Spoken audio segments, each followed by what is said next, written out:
In this video, I will guide you on how to fix Spotify not linking to Instagram notes. The first thing you want to do is update both the applications. For that, head over to Play Store or App Store, then tap on the search bar and first search Spotify. Here, if you find an update option, tap on that and update the app to the latest version. Once that is done, you again want to tap on the search bar and this time search for Instagram. Now tap on the update option and make sure that Instagram is also updated to the latest version.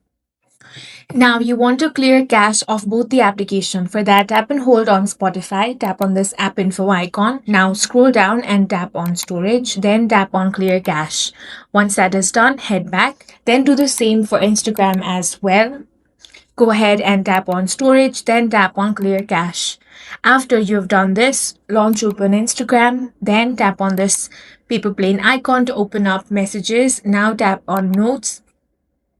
Now tap on the music icon and then you can easily connect it with Spotify. That's all for this video. If you found it useful, make sure to hit the like button and subscribe for more videos like this.